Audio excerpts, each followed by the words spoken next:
We are now recording. Okay, so let's get into my notes before we fishbowl. As mentioned, this is the book, The Fire Next Time, which you guys read the essay, A Letter to My Nephew, Down at the Cross. Sorry, my dungeon shook, A Letter to My Nephew.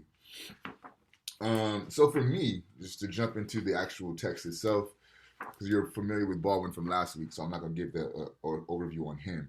But the way that the text starts, right? I begun this letter 5 times and I tore it up 5 times. That lets us know that this is his, right, at least his sixth production or his sixth attempt to write this letter to his nephew. And that speaks to the intentionality behind what Baldwin is trying to do. It speaks to almost a need for perfection, right? He wants to make sure what he's trying to communicate is communicate in a way that it can be received by his nephew. Um, and then he makes this interesting shift and draws a comparison or a triangulation between his nephew, his brother, and his father, the nephew's grandfather, and talks about the similarities in their look, the similarities in their demeanor. But then there's a shift that takes place even more so when Baldwin begins to speak about his father. And if you know anything about the work of James Baldwin, his father is a very pervasive presence in his work, especially when looking at texts like Go Town on the Mountain, where it almost serves as his autobiography. You see the role that his father has and really kind of stealing James Baldwin's self-esteem.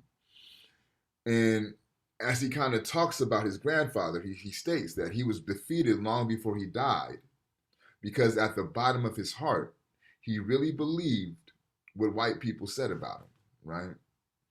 And then he leaves that there to bring up this. You can only be destroyed by believing that you are what the white believe that you by believing that you really are what the white world calls a nigger, right? And he says this is the only way that you can be destroyed. You cannot allow their perception of you to determine your understanding of you.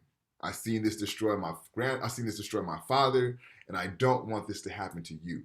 I also know all the battles that your father went through trying to survive in this world, right?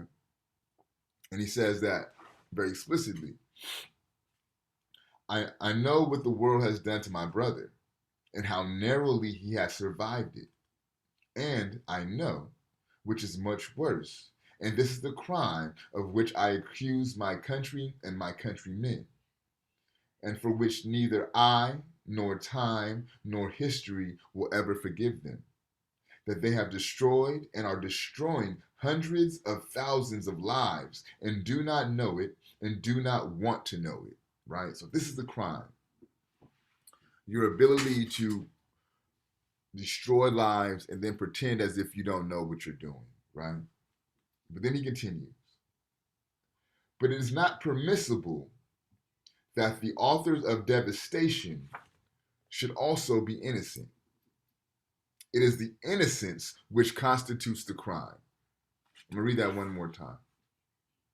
But it's not permissible that the authors of devastation should also be innocent. It is the innocence which constitutes the crime. What does that mean? What is Baldwin saying there?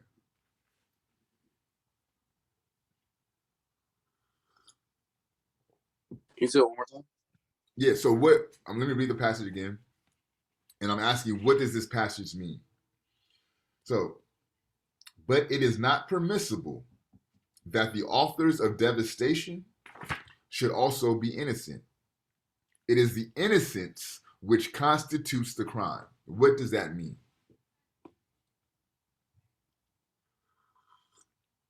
What is Baldwin trying to say with that?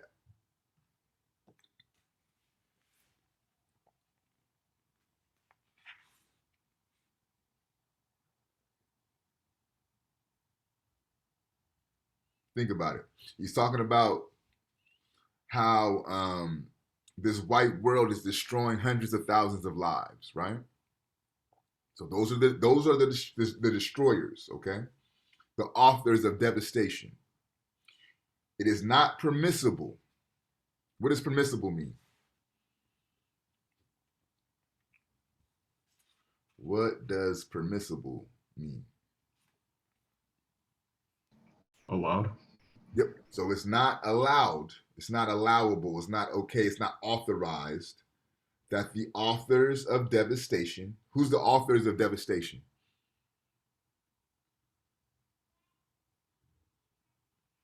In this context, who would serve as the authors of devastation? The white people? The white world. Yep.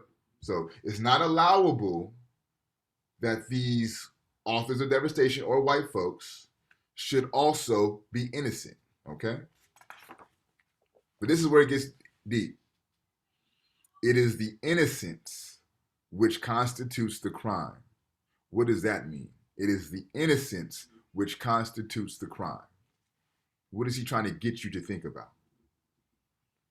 That white people don't know what they're really doing. So therefore, they make the decisions without thinking, kind of.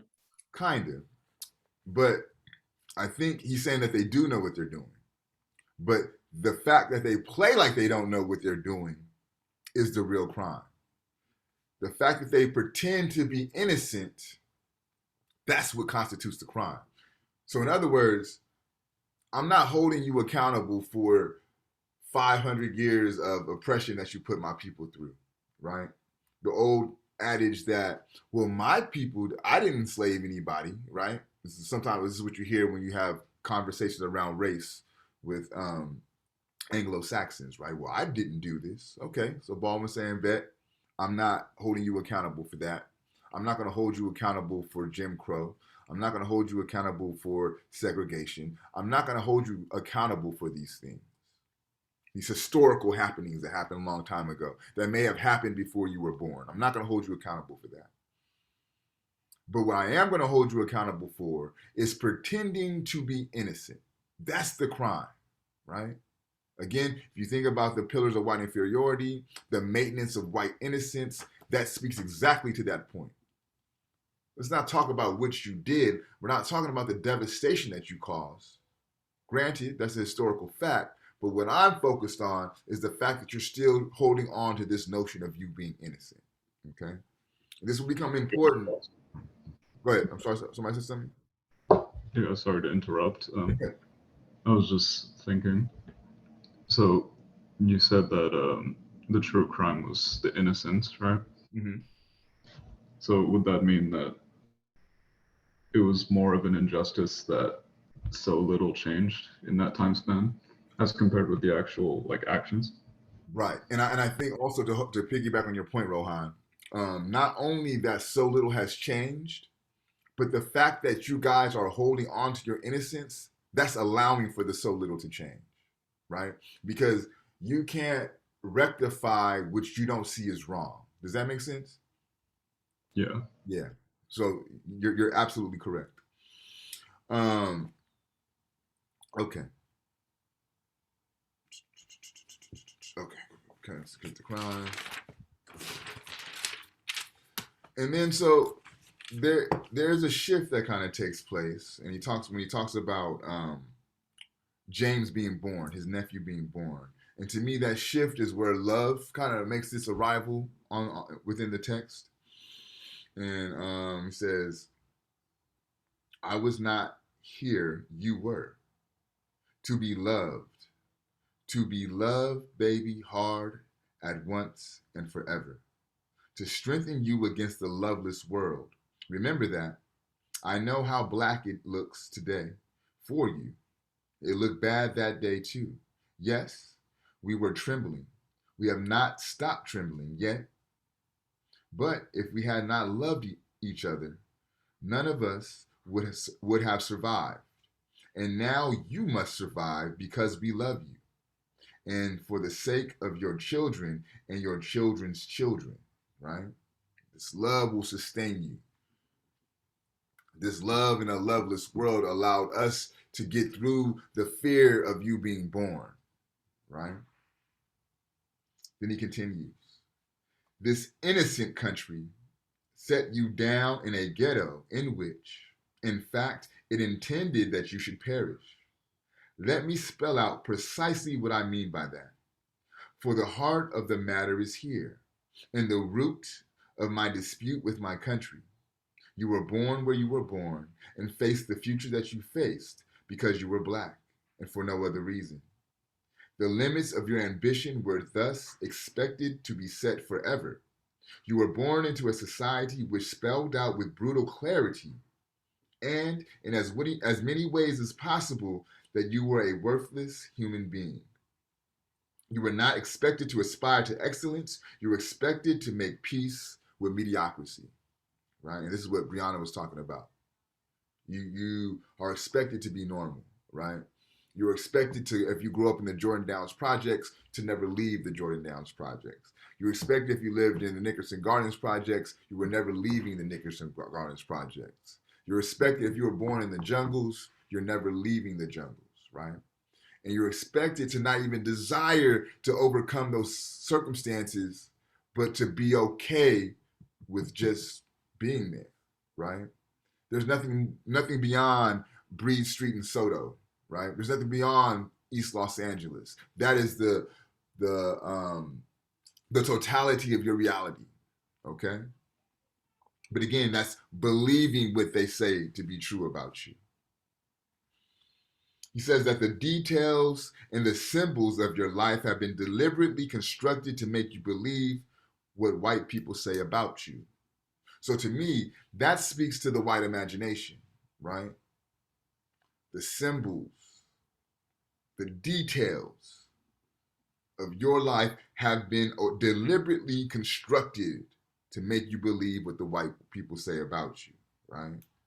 This idea of a nigger is constructed to make you believe that's what you are, to the point that you start calling your brother's nigga and you say that's a term of endearment, right?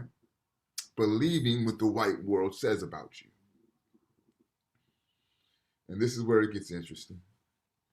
He says, you must accept them and accept them with love. For these innocent people have no other hope. They are, in effect, still trapped in a history that they do not understand. And until they understand it, they cannot be released from it, right? And because their inability to understand their history, it's easy for them to claim this notion or this idea, this false notion, this false idea of their innocence. Because if they understood their history, there's no way that they could situate themselves within this idea of them being innocent. It's contradiction, right?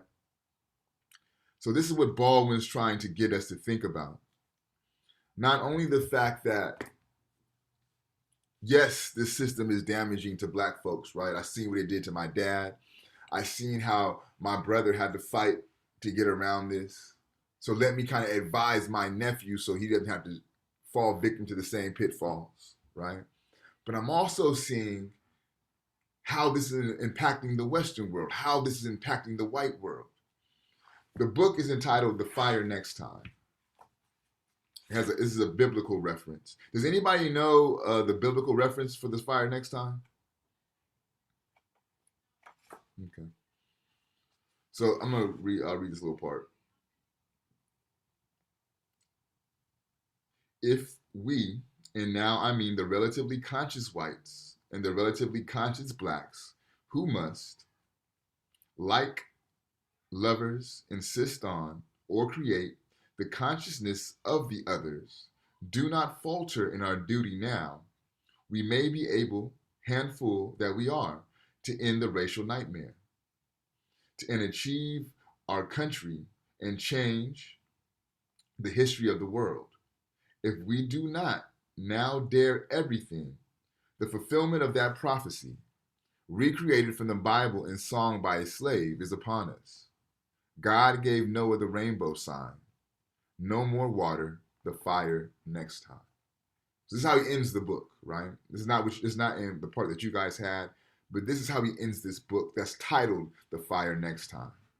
So I articulated earlier how this is a book of pedagogy, right? Instructions and teachings, but this is also a book of prophecy.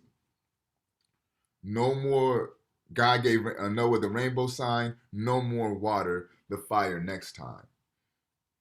What does that mean? Why is that significant? Does anybody know the story of Noah?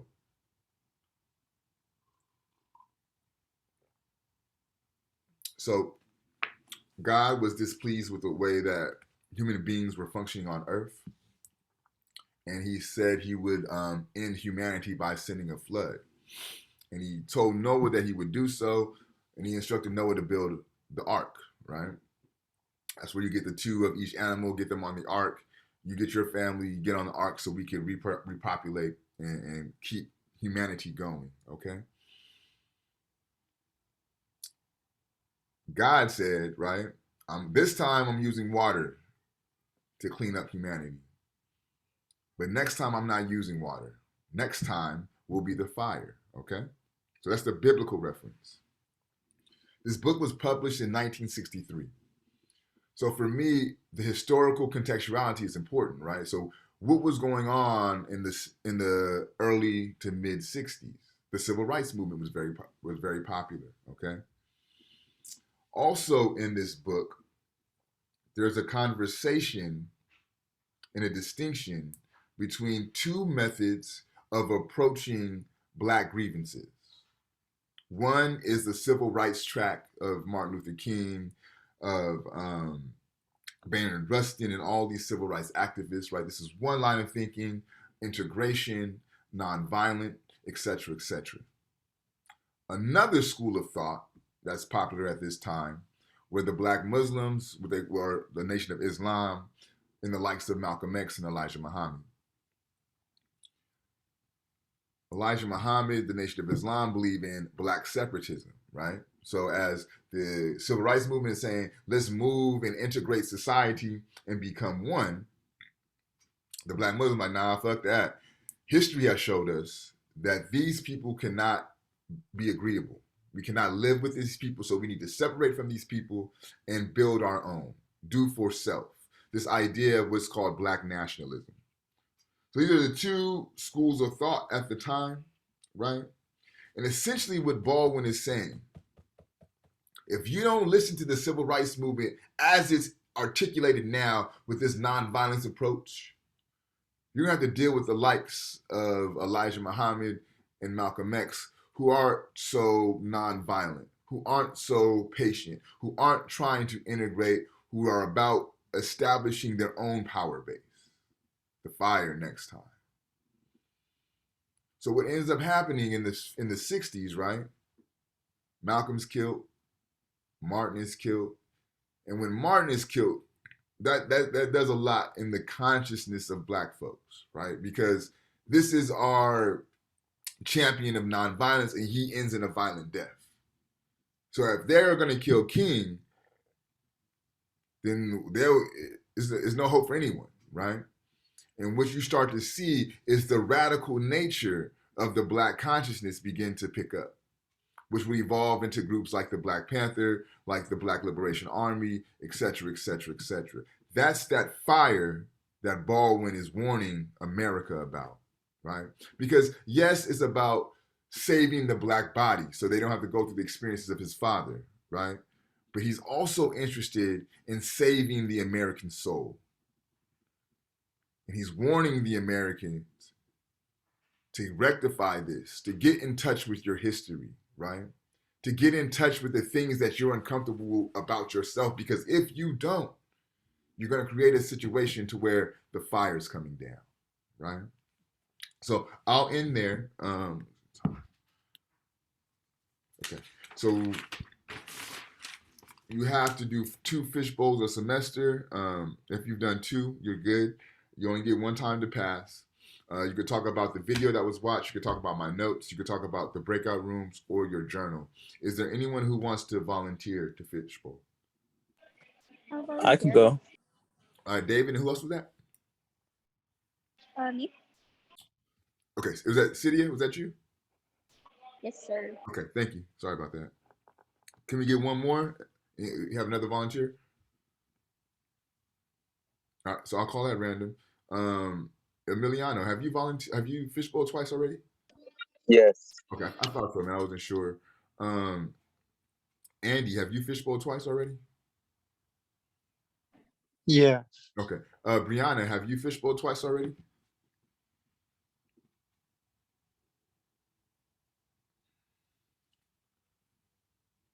Brianna?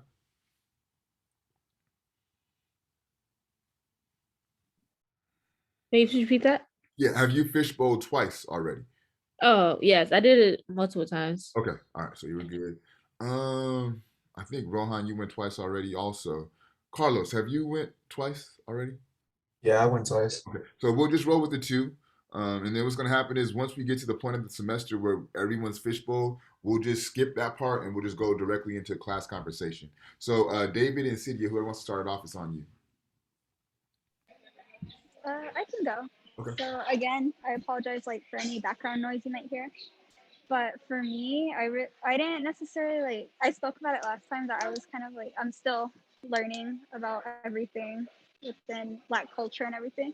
So I am still a little bit uneducated. But how I related to this text was back in my freshman year of high school. My school they took me and my school's sports team to Dayton, Ohio, and we're in Los Angeles. We're full of like Hispanic people everywhere. So my parents sat me down before leaving and they told me that I was going to get stared at and that I was going to be called names and I was going to be treated differently, which it was really odd to me. I remember thinking that my parents were joking because I didn't think it was going to happen. And then I got to Ohio. We went to this museum of military aircraft support and all that. And we were told N-words, the beaner slur. We were called all sorts of names. We were stared at, and I remember we're all just kind of like, "What's the point in getting so riled up about our skin color?"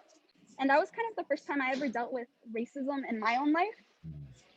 But to add to what the author stated, basically, he talked about growing up and being born in the area that you were born and lived your life in, and how white people, their superiority complex was basically rooting for your failure, which for all of us in this class, I'm pretty sure most of us come from backgrounds, we're all people of color. So it makes me proud to know that we're standing out for our communities and we're pushing ourselves to become greater than the stereotypes that we are known for. But I really enjoyed this reading this week. Yeah, I think the biggest thing, City, that I heard from you, not to say anything else wasn't important, but just the ability to push beyond the mediocrity that you were forced into and were supposed to accept. And I agree, right? We have to continue to push beyond those borders. Thank you. David?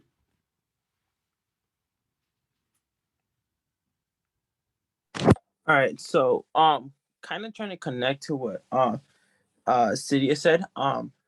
So I've always asked myself the question, and it's not just for the African American, the Black culture. I mean, it also goes for my culture, Latinos, for the white culture, for the Asian culture, for everyone. She was saying that there for me, I feel like as a culture, individually, we aren't able to progress as much as we want, uh, because there are already stereotypes. There's already a society that thinks of what we should be. There's labels out there. When I was thinking about all of this and I said, well, why aren't there as many Black men doctors as there is white men? Why isn't there as many Latino doctors out there as white men are there? But when you portray, what do you think when you think of, what does society think when they see a Latino? They think, oh, drug trafficker, oh, illegal, all this and this and that. So it's, we hear these labels from society and it kind of just tells us, I say it's messed up to the soul. It's messed up to a person's mentality when it's like, oh well, if that's what they're saying, then might as well just do it, right?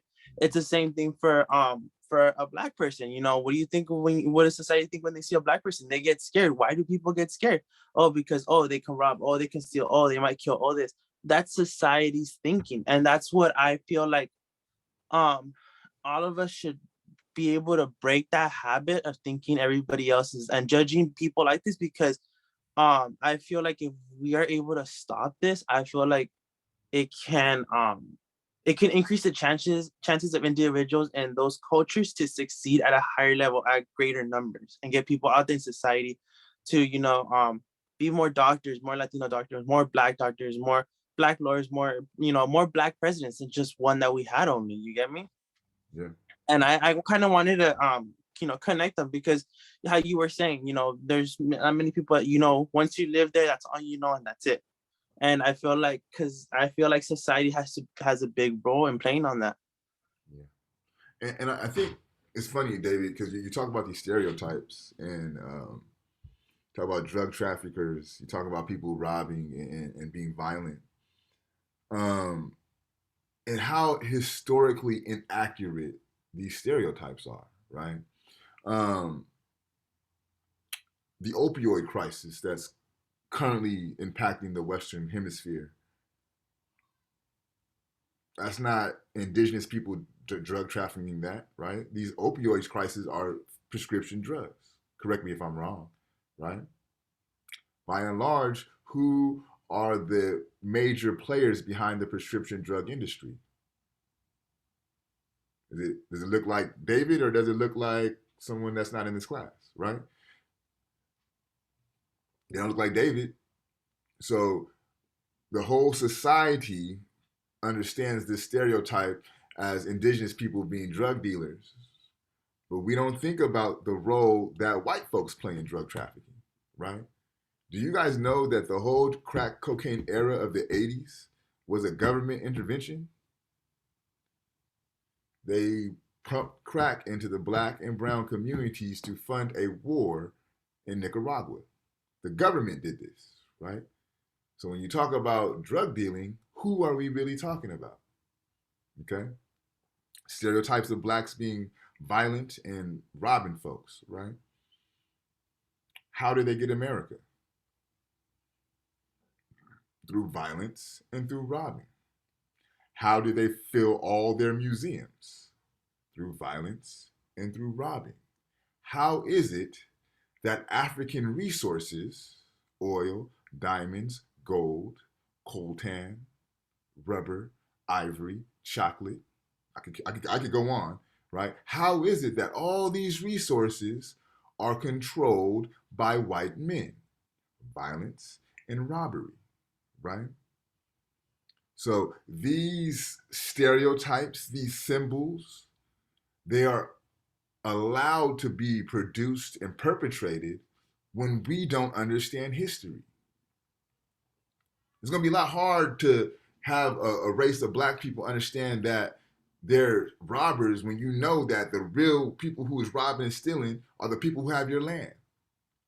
It's going to be hard to kind of convince indigenous people that they're drug traffickers when you know the reason why people are moving drugs and there's a whole opioid crisis is not due to indigenous people, right?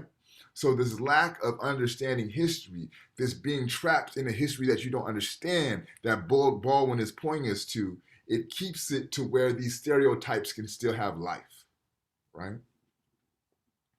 But what do you guys think of Baldwin's solution to the problem? To love our little brothers because they don't know. How did y'all feel about that? How did that resonate with y'all? Do you think it's a viable solution?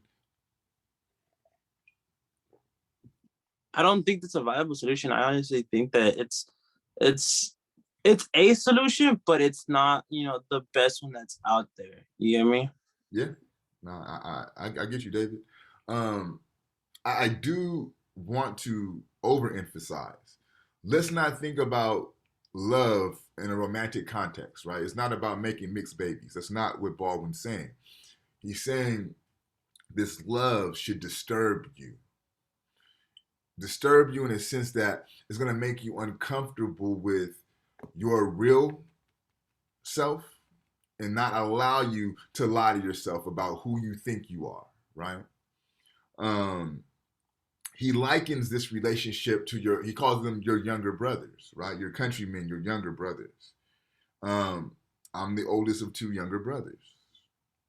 Part of the responsibility of being the oldest is when your younger siblings do something that's out of pocket, you got to tell them that they fucked up, right? And especially if it's something they're doing wrong to another individual, right? You want to establish that they're doing wrong, of course, so the other individual is not harmed. But more importantly, you want your brother to be in a good space, right? And that's the work that's the type of love that Baldwin is trying to get us to think about, in the sense of telling them about themselves when they're wrong, telling them their true history, so that way they have an understanding of what that is, and then we can begin to work forward and move around that, right? And this is what he says as love.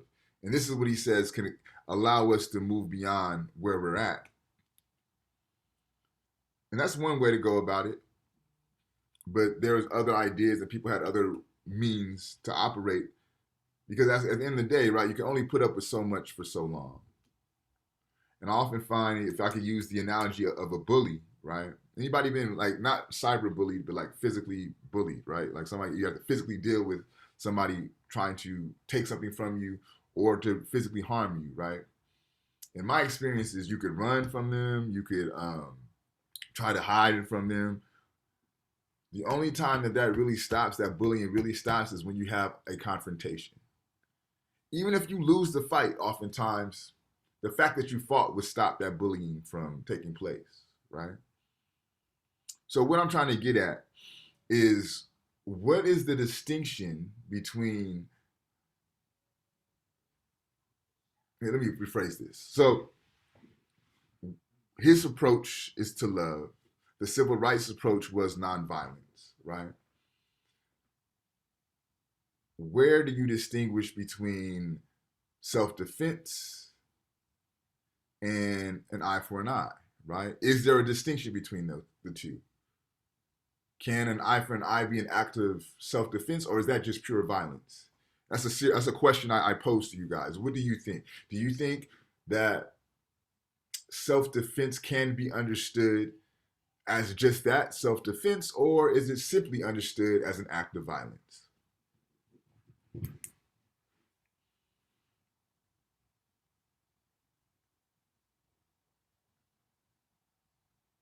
No thoughts?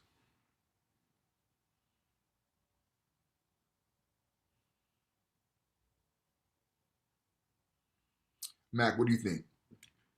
Is self-defense, or is self-defense just another form of violence?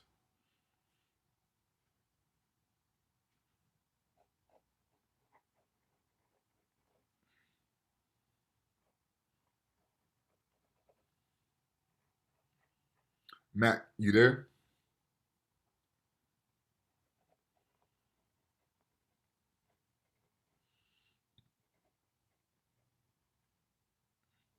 Can anybody help him out? What's the distinction between self-defense and violence?